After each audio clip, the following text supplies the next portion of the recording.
History recognizes Dr. B.R. Ambedkar as the mind behind India's legal architecture. He is the central figure of the Constituent Assembly, a man whose work defined the rights of hundreds of millions. He achieved a level of global scholarship that was virtually impossible for someone of his background, securing multiple doctorates and a reputation as one of the 20th century's premier intellectuals. Yet, while he was navigating the libraries of Columbia and London, the foundation supporting his education was being held together by a fragile domestic struggle back in India. His wife, Rama Bai, remained in a state of absolute destitution. Her life was defined by physical labor, gathering firewood and hand-pressing cow dung into fuel cakes to keep their household from collapsing. The film Rama Bai focuses on these specific grueling conditions, rebuilding the world of her daily survival from the ground up. It suggests that the intellectual titan known as Babasaheb was only possible because of this undocumented physical labor and financial scavenging. Rama Bai lived with an almost surgical level of austerity. She stripped away every basic comfort, ensuring that every possible penny was converted into the tuition that kept her husband in his studies overseas. Portraying this meant the actors had to adopt the weathered physical exhaustion of early 20th century poverty, a performance defined by grit and the absence of any modern convenience. The price of this ambition was staggering. While Ambedkar was thousands of miles away, 4 of their children died from illnesses exacerbated by their extreme lack of resources.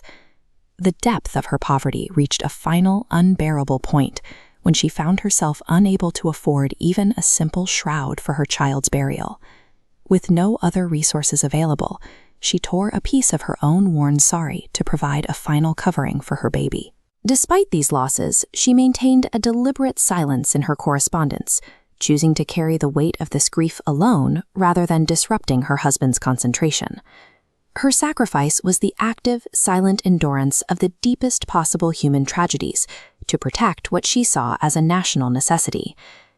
Ambedkar lived in an entirely different world, surrounded by the grand stone architecture and busy academic halls of a distant European capital. But the distance offered no protection. When news of the children's deaths finally reached him, his psychological resolve collapsed. Overwhelmed by the cost of his absence, he decided to abandon his degrees and his social mission to return home immediately. He was stopped by a friend in London named Fanny, who recognized that his work had grown far beyond his own personal grief. Fanny intervened directly, convincing him that the only way to justify the deaths of his children was to finish his bar-at-law degree and fulfill the mission they died for. While he remained in London, the gritty reality of the Indian streets continued to be the backdrop of Ramabai's survival. The emergence of this Mahamanav was a fragile process, repeatedly saved by the resilience of the women who refused to let him falter. When Ambedkar eventually returned, he carried with him a vast reservoir of global knowledge and legal expertise. Ramabai met him with a final heavy demand, referencing the story of Lord Buddha, a man who found enlightenment only by leaving his family behind. She made him promise that his societal mission would not consume his humanity. He had to remain a father to their surviving son and a husband to her. This promise acted as a constant weight, pulling his expansive legal theories back to the lived experience of his own family. Degrees can build a scholar, but this demand for personal, emotional presence was the final element that transformed a lawyer into a Mahamanav. In the decades since her death, the tolerance for this kind of sustained, silent struggle has largely evaporated, replaced by an expectation of rapid progress and immediate results. This scale shows the imbalance of our modern perspective. We treat education and freedoms as default rights, forgetting the price paid to secure them.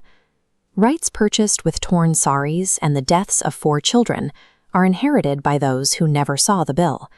The film's final lesson is that lasting greatness is not a solo achievement, but something forged in the fire of someone else's unseen dedication. Every single one of our modern liberties stands securely on a foundation built from Rama Bai's undocumented tears and her silent resolve.